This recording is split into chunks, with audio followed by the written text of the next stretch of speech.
Hello, welcome to Goddess Vibrations. I am your host, Natasha Edwina, and this is a show about female sexuality, but also relationships, intimacy, energy medicine, healing, all of those good things. If you've been following me for a while, you know that I am a licensed marriage and family therapist turned hypnotherapist turned mindfulness coach turned female sexuality researcher. And tonight I am going to talk to you about mindfulness and female arousal. And I'm going to be sharing a lot of the research that I uncovered in my PhD program when I was doing my dissertation on female sexuality and sexuality, spirituality. I actually I didn't start a PhD to study this stuff. It just sort of came to me as I was in the PhD program. I still have not finished. I'm realizing I think it's going to be really important for me to go back and finish this dissertation because I did a literature review search today, quick one, really quick on Google Scholar. I don't have access to all the databases anymore because I am currently on leave from my PhD. And I was disheartened to see that there hasn't been a whole lot more research on the power of female sexuality, not just I saw a lot of studies on like female dysfunction after cancer, female dysfunction after this, female dysfunction. And I don't like the way that we're measuring and labeling female dysfunction. I'm going to talk about that. I'm going to talk about hopefully some personal practices that you can do if you're a lady or a vulva owner. Or it doesn't matter if you're single or in a relationship. In fact, I've found that this stuff is even more important when you're in a partnership, when you're in a relationship.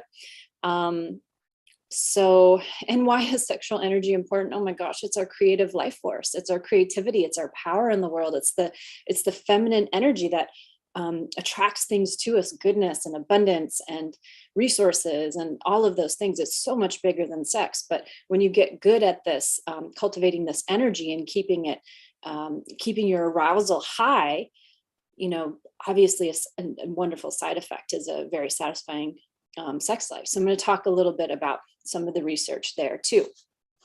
And let me just adjust my settings here so that if you talk to me in the comments, I can see your comments and respond back.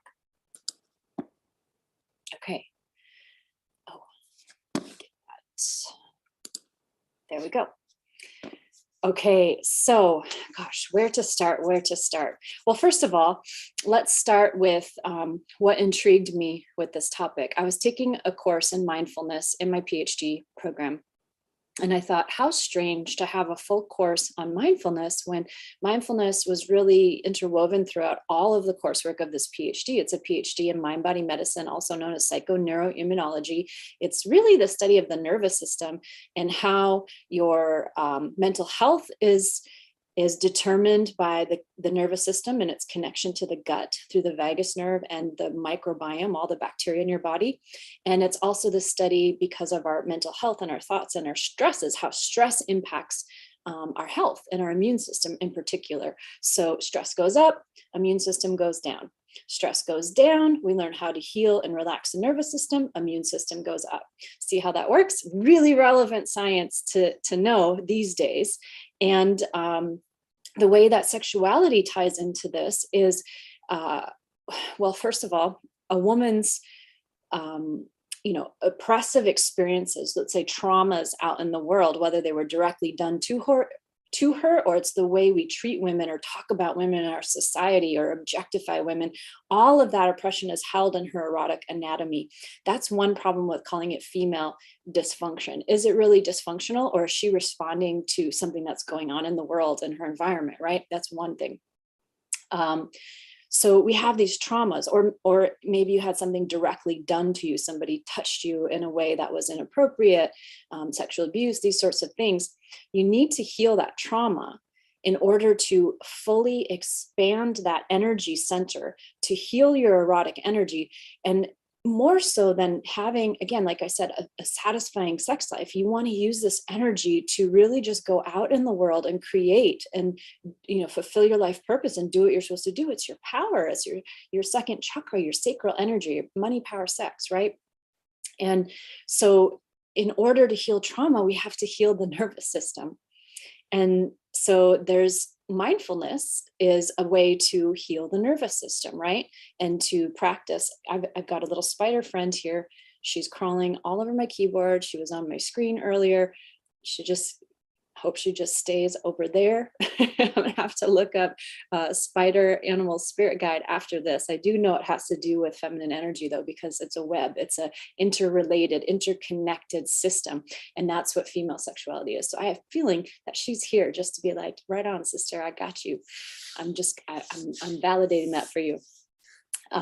So anyway, yeah, women's sexuality is not linear like the male sexual model. So there's this male sexual model that's kind of like arousal, which, there's research that shows men pretty much are always turned on.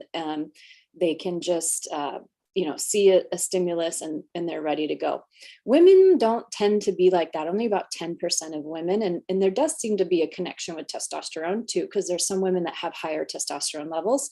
And those women tend to be very orgasmic and tend to have to report very satisfied sex lives. And for the rest of the 90% of women, after they've been in a long-term relationship for about a year, they don't tend to be walking around with this like automatic arousal. It can last, new love, it'll last for maybe a year or so. After that time, she needs a stimulus. She needs something to turn her on. So the first stage of the male sexual model, which is very linear, is he's already aroused, right? But for women, the first stage happens before that. She has to be willing to be aroused. So she might not be feeling it at all. But if she's willing to feel it, then that's the first stage. Then the second stage would be to enter in her turn-ons.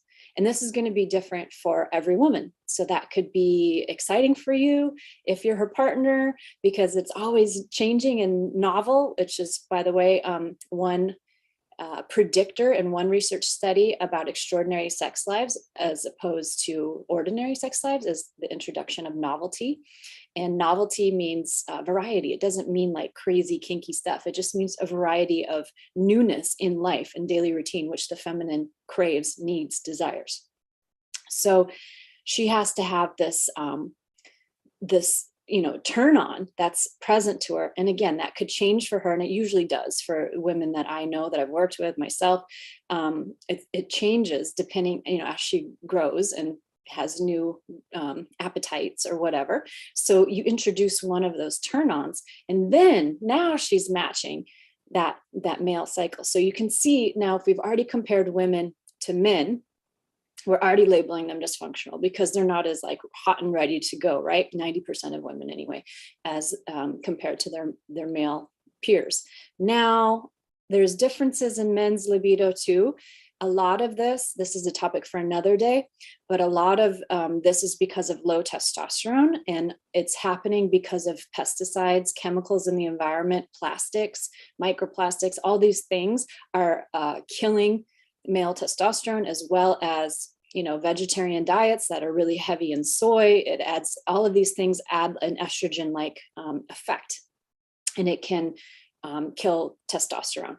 The other thing that can kill testosterone is just, computer time, like constantly sitting and being on screens. You need to be building muscle, like weightlifting, things like this helps build testosterone. Actually being manly, like going out on your own and like pushing a boulder or something, like that builds your testosterone. Treating women in a, very masculine, very like healthy chivalry kind of way, opening doors, gathering things for her, like taking care of her, protecting, providing, that boosts testosterone, believe it or not. And if you're the female recipient of that behavior, it'll actually boost your estrogen.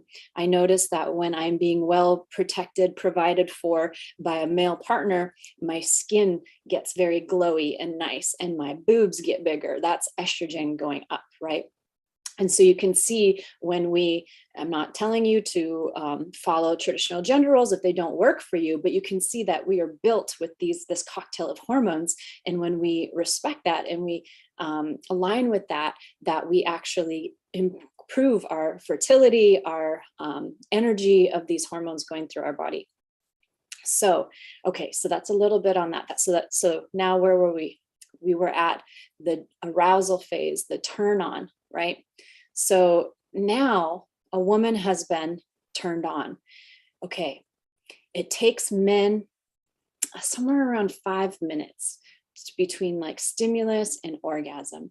For women, it's closer to 20. So again, if we compare female arousal to male arousal, she's going to look dysfunctional.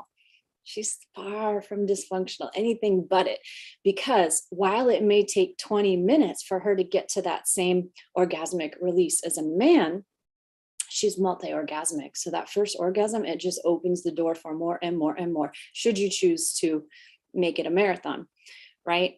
And so the idea is the orgasm isn't the goal. And so one of the things that will immediately turn a woman off is when you finish a sexual interaction and you say, did you come? Or you're right in the middle of it, did you come? Now you put the pressure on her to produce, to have something, to provide. That's a man's prerogative. That's not her job. She's not there to provide. She's there for the moment to moment experience of pleasure. And women in research studies have rated the most extraordinary sexual experiences not always tied to orgasm. It can be, you can have an orgasm, a woman can use a vibrator, and it's a pretty boring sexual experience. And then she can have this mind-blowing intimacy and connection and spiritual experience, and maybe it doesn't end with orgasm for whatever reason that day, and she's going to report higher sexual satisfaction levels with that experience. So let's not get tied into orgasm, although orgasm feels good, it's lovely, it's like a release of tension. But in order to release the tension, we have to build up the tension. That's the 20 minutes or more, right? So most women need time. They need time to warm up. They need, sensual touch. They need a softness. Women are soft, so they respond to soft energy, at least in the beginning. They need to warm up to a firmer pressure that a man might like. And this is really important to know the difference, right? And then again, everything I'm saying here, test it on your lady, because every woman is different, okay? So she's going to have different preferences. But I will tell you that people that tend to want firmer touch have body numbing, body armoring a lot of times, because think about being a woman in this society. How many times you've had your boob grabbed, your pussy grabbed, like somebody said something about your body, you could see their eyes looking at your chest. Like all of these things are assaults that your body feels, and it begins to protect and numb. So as you have this numbness, she's not as sensitive to touch, which is not a good thing. We want sensitivity in the body so that you can be feeling just as much pleasure. So there's a part of the sexual responsiveness is unwinding some of that, or melting some of that tension. But then we also want to build up kind of muscular tension and blood flow in those erotic organs to have a very powerful orgasm. And there's ways to do that. Again, when you are when you are healing the nervous system through regular practice, meditation, breathing exercises, yoga, these sorts of things, this is the mindfulness piece. It's very powerful in healing this response system in the body, right? So that you can be very sensitive to certain things, but then you can also go back to baseline and not have it be a nervous tension, more like a heightened awareness, right? So this is really important. And going back to this class that I had, this mindfulness class, I thought it was kind of a silly class, but it was such a profound and powerful class because it was really just breaking it down and embodying mindfulness. We could talk about it all day long, but unless we're doing it regularly, we're not getting the benefits of it. And that's really important. Just like going to the gym, you don't get a six-pack by knowing how to get a six-pack. You get a six-pack by doing it every day consistently, right? So your mindfulness practice should be the same, because it's going to help your mental health, it's going to help your gut, it's going to help your immunity, and it's going to help your sex life through the nervous system healing, right? And so there's a study done, and I'm going to forget the authors because I don't have any notes right now. But if you want a copy of my research paper that I wrote on this, you can send me an email through my website, natashaedwina.com. It's right there on the screen, and I'm happy to send a link to it. It is copyrighted but unpublished research, and there's a study done, I think it was done in Greece, where they looked at exercisers, people that have been exercising regularly for like 10 years, and people that have been long-term meditators for about 10 years. And they compared, again, their sexual satisfaction to people that didn't exercise or meditate, right? And it was the long-term meditators that had the highest sexual satisfaction ratings. Again, my theory is because they were really sensitive to energy, and sexual energy is it's a thing. And so the more sensitive you are to these subtle energy shifts, the more heightened your pleasure is going to be. So that was a really important finding. Let's see, do I have any comments yet? No comments yet. Okay. Another thing with female sexuality. Okay, so where were we? We're at the arousal phase. We're at multiple orgasms, sensual touch, why you need to unwind the body. Another thing that is important for women is presence. So the highest expression of masculine energy is deep presence. That means that you are aware, you're holding the container. She feels safe, and she knows that wherever she goes, you're going to be able to hold the space. You're going to be okay with it. Now, if we want to break it down to the very basics of the sexual interaction, she wants to feel safe emotionally. She wants to know where your relationship stands, how you feel about her, what your connection means to you, what your plans are for your connection. She wants to know that she is physically safe and protected from STIs, from pregnancy, those sorts of things. These are all safety, right? She wants to know that there's going to be sexual aftercare after the sexual interaction, that you're not going to just roll over and take a shower. You're going to you actually, some pillow talk, process what just happened, maybe cuddle a little bit, whatever it is that, the two of you feel called to do. So that's partly safety, but also she wants to be seen. Now think of a flower, right? You're walking down a path out in the woods, and imagine there's a flower with its bud kind of closed, right? And then the sun comes out. Now think of the masculine energy as being the sun. Now the sun shines on that flower. What does the flower do? It opens up. So as you give her your attention, your presence, and you shine sunshine onto her, she opens up. She opens up her sexual energy. How do you do this? You compliment her. You compliment her body. You notice how the signs of arousal. You start noticing, you might notice, as her skin starts to get kind of goosebumps as you stroke it. You might notice how soft her skin is, and you say, your skin is so soft. I'm noticing you're getting goosebumps. As you verbalize, as you notice and verbalize what's going on for her, it heightens her arousal. Another thing in the research is that a major thing that gets in the way of women's pleasure, sexual pleasure, and orgasmicness is insecurities about her body, which I would say most of those are a result of our culture. And it's really awful the way that we nitpick women's bodies. And I've also found that men are very, I don't know what the word is, I don't want to say forgiving, but appreciative of women's bodies. They're not tuning in to their flaws. Women tend to focus on their flaws and then have a hard time relaxing. Men tend to be looking at the beautiful parts of her body. So if you're noticing those, definitely be speaking about them to her, because it's only going to enhance the pleasure for both of you. So that is one thing. Okay, so you have your presence, you're letting her open up her sexual energy, right? And then it's about noticing what's happening moment to moment. Again, this is presence, this is mindfulness. It's not about a goal. It's not about like, hey, should we try this? It's like tuning in. Not that you can't do that. And I mean, probably it's a good idea to talk about it beforehand, but tuning into her energy. And she's really kind of leading the interaction. She's really leading this. She's pacing. Because you got to follow her pace, right?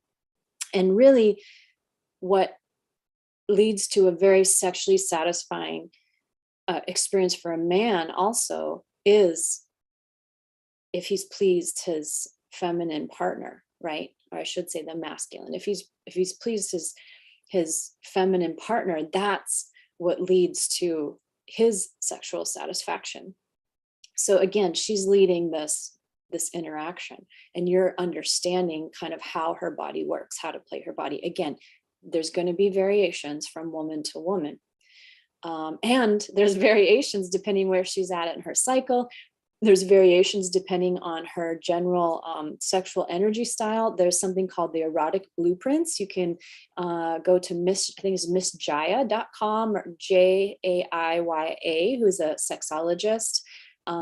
She's on Instagram too, and she's got an erotic blueprint quiz. You and your partner can both take that quiz and see what your type is. It might be energetic, sensual, kinky.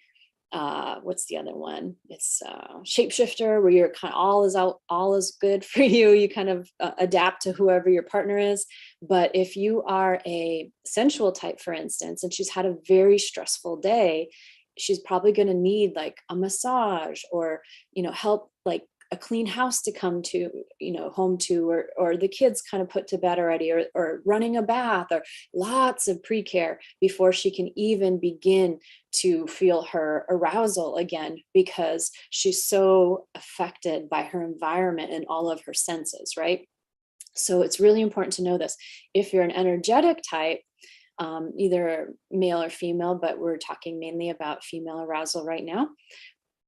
It's the tease, it's the buildup of energy that turns her on. So it's like really noticing the subtlety. And if you move too fast, you go in too fast, too hard, you're going to turn her off like a light switch. And it might be really hard to turn her back on again. So this is a woman that needs that really deep presence, and she needs you to pay attention to her and what it is that she likes. And just because you tried some move on some other woman and she loved it and she went crazy, don't just come in with that. I mean, you can try it, but if she doesn't like it, don't get mad at her and say, well, every other woman liked it, because it doesn't matter. Like, this is your partner right here, right? Like, this is who you're with right now. So that is definitely going to be a turnoff too. Don't have an ego when it comes to pleasure. This is silliness. Yeah. So, and then also, sorry to tell you guys, but 75% of women at least have faked an orgasm. So she might have just needed a quick exit to get out of the situation because she got bored. And women, when they get married, the big joke is they don't want sex anymore. Not true. They don't want boring sex. So if you want to do the same 3-minute pumps every morning, she's going to lose her sex drive real fast because she's not interested in that. Again, she needs variety. She needs connection.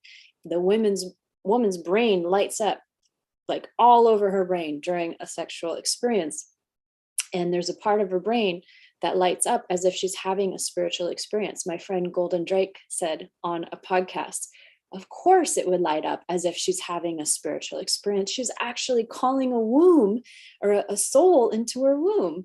It's a spiritual signal. Of course it would light up. I thought that was a really beautiful explanation of why that is. But a man's body, his brain, he just lights up in one area. It's very linear and analytical, just like masculine energy tends to be. There's a time and a place for both. We're not both supposed to be egg sperms. We're supposed to be eggs and sperms to create that alchemy, that creation. So it's okay to have a predominantly masculine or feminine partner. It's that polarity that's really important. So some of this is, the roots of ancient Tantra, from different traditions, but it's also just energy and energy systems. There's positive and negative charges, and it's just how energy works.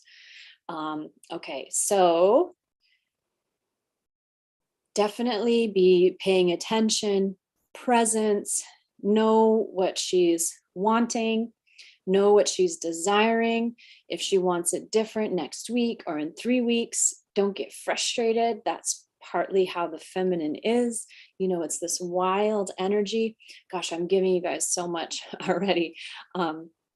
But also, emotional expression is really important. So if you're wanting hot sex in the bedroom, I really hope that you're able to listen to her emotions when you're not in the bedroom, because her emotional range of everything from sadness to anger to joy to whatever, that whole range of emotion, the better she is at expressing that, letting it flow through her body rather than repressing it down, the more orgasmic she's going to be, the more she's able to go through that range of emotion in the bedroom too.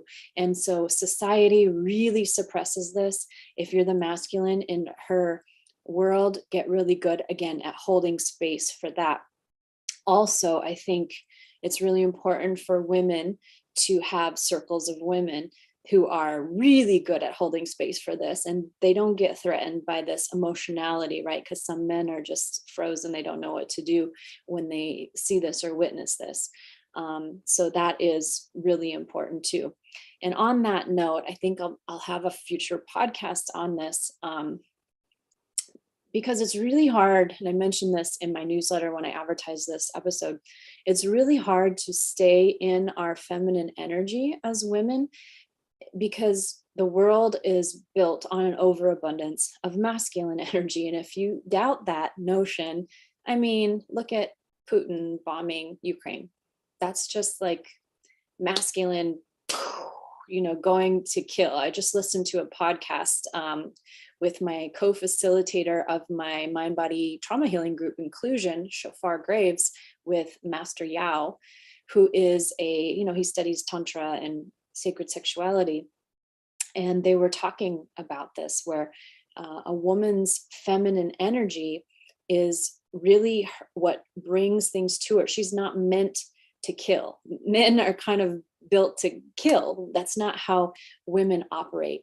And so he goes out to hunt, basically to kill, is like hunt, to go get the food, bring it back, and there's kind of like a scarcity consciousness there, because it's kind of hard to kill the animal, is what Master Yao is talking about. So he has to go out in the woods, and he missed that one, but he finally got one. So he's got to have multiple attempts. A woman and her feminine energy is not supposed to go fishing. She's not supposed to go hunting. I'm not talking literally, I'm talking energetically, right? It's her dominant energy, just like the egg.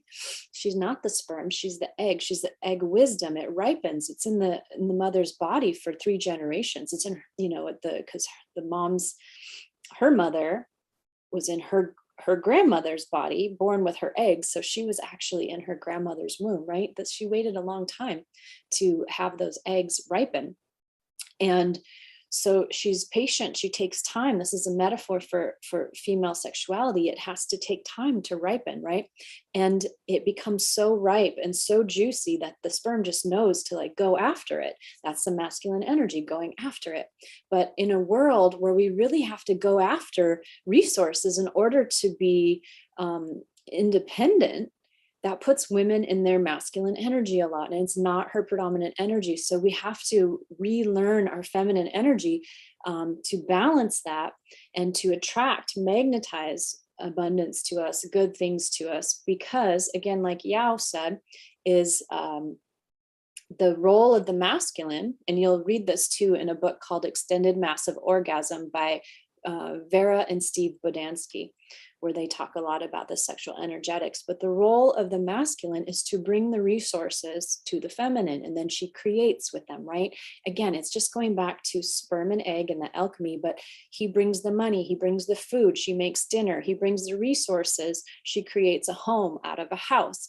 That has always been the feminine energy. So if you are a single woman living independently and you have to go out in the world and basically go hunting and bring that back, and then so you're like in the male role, and now you're back in the home, and now you flip-flop and you put on a different hat and you're the feminine role. And so you can see it can get hard to attract a masculine partner who's going to bring the resources if you're predominantly now in your masculine, because it's not going to create that polarity.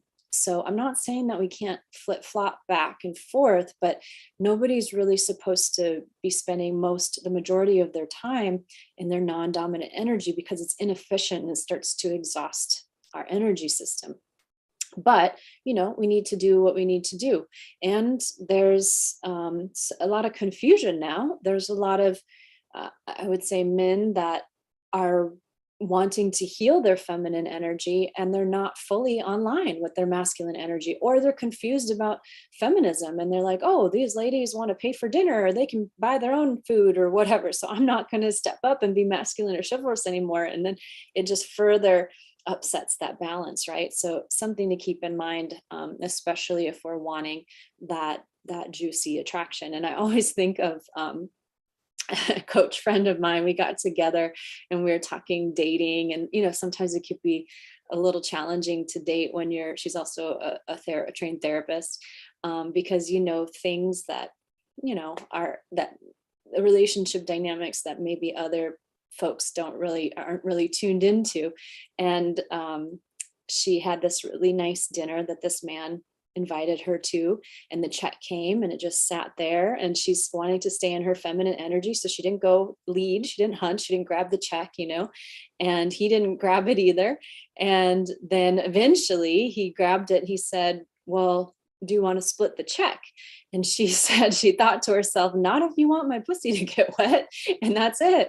Because as soon as he asked her to split the check, he brought it back to like peers. Like he's talking to a male peer, right? That's what you would do with a male peer. He missed his opportunity to create that polarity and that sexual charge that as she and her feminine energy would feel if he's protecting, bringing the resources, providing for her, right? So this is not about, money, it's about energy.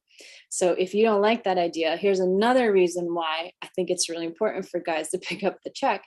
Women make 75 cents on the dollar to what men make.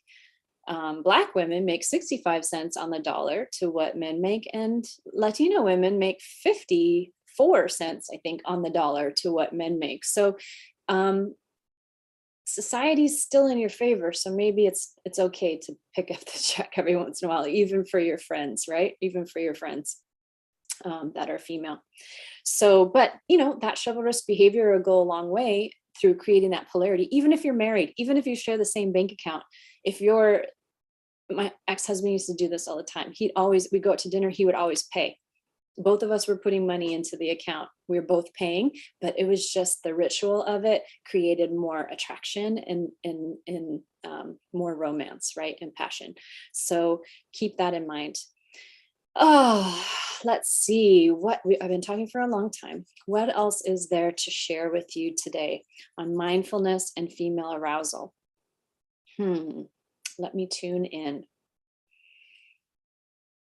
I don't know. I think that was enough for today. There's so much more that I can talk about, but I feel like I've given you a lot to think about. And I do want to invite, I know, I was going to share with you personal practices. I promise that too. So some personal practices, if you're female, to get into your arousal, into your turn on. Like I said, sometimes these are more important to do when you're partnered than when you're single, because you have to keep that energy fresh. Dancing, sexy dancing. This is also a meditation. Women tend to like to do moving meditations, or people with ADHD too. They like to do moving meditations, but one of those moving meditations is dancing.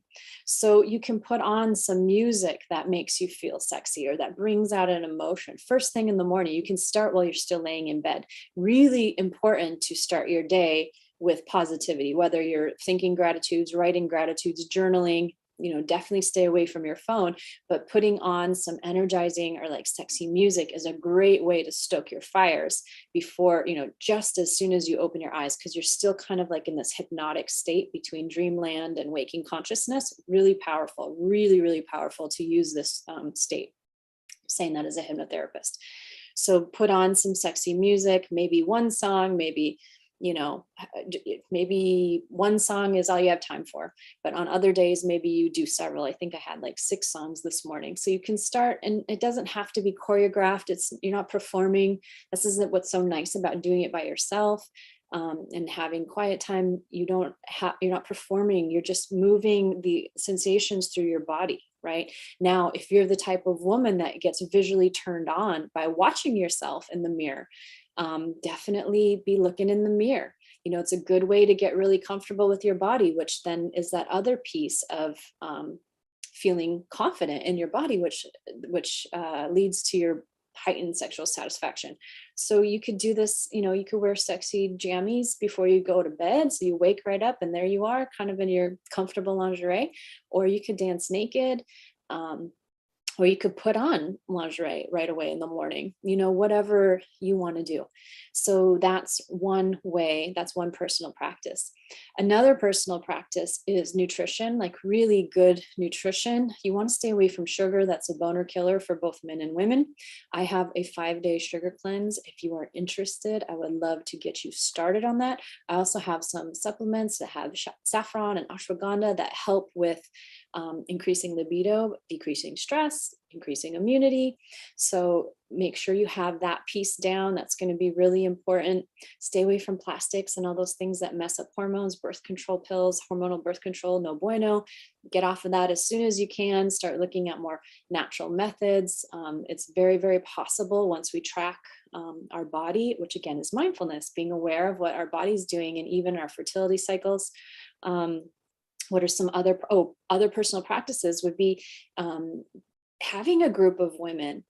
Women, it's absolutely essential, again, for us to be able to stay in and relearn our feminine energy, to have a group of women to support this, where we're all doing it together. And I wouldn't say just any group of women.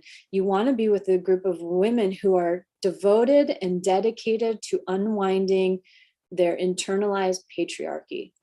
Because just like white supremacy is not something that is the fault of a white person, white supremacy is the fault of everybody who accepts that notion and upholds it, no matter what your race. It's the same with patriarchy. It's a hierarchical system, and there are internalized patriarchal notions that as women we've accepted and we uphold, and we repress other women with them because we're not even aware that we're doing it. It's unconscious, it's systemic, right?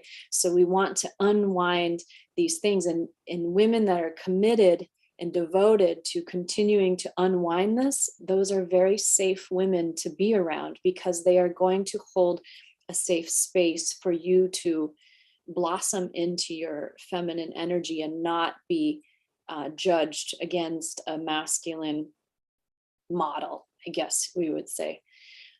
Really important. Another thing that's going to be really important, again, like I already mentioned, is healing your nervous system. So if you need support with that, I have a small group called Inclusion. The next round starts March 21st, 2022 round. And there's only 10 spots. There's only 10 spots total in this group. It's very intimate. And each week we're going through a mindfulness technique, a mind-body technique, a toolbox for you to practice together and unwind and learn how to heal your nervous system so that you can release and melt trauma, which then creates space for this sensual sexual energy to grow, which then you can use to fuel your dreams and create the life that you want to create, enhance your sex life, all this good stuff. So if that sounds appealing to you, this is a year-long course. It's the first 12 weeks every week, and then once a month. It's very affordably priced for what you are getting. And it works incredibly well. It's evidence-based. I've been using it for over 10 years. In fact, because this works so well, I don't even do traditional therapy anymore. I find it to be inefficient. We have to bring the body in. We can't just stay up here in the mind if we want to heal. We have to do both. We have to process, we have to bring in the body, heal the nervous system. So that's another personal practice.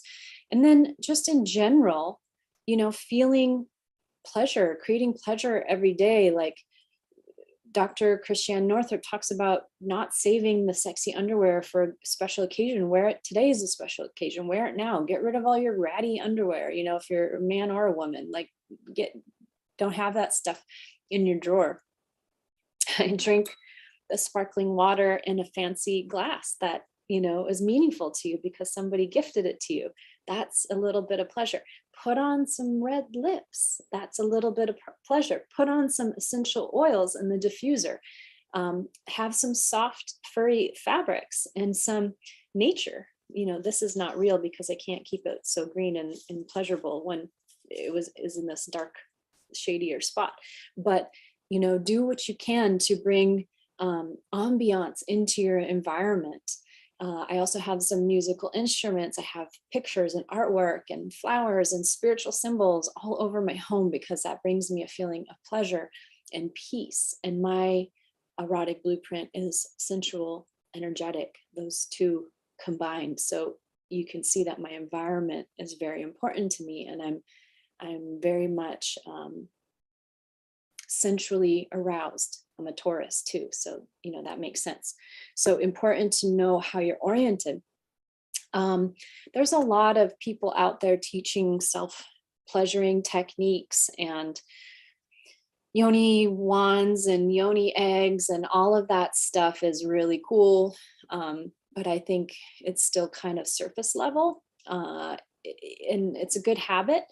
But really we want to get to the underneath energetics of all of this stuff, right? And changing our perception, our mindset, our whole way of being, not just adding some practices in. It's a whole kind of it's reclaiming the feminine. It's reclaiming the feminine energy, and then as we change, we start to change the world, as we group up with our like-minded others.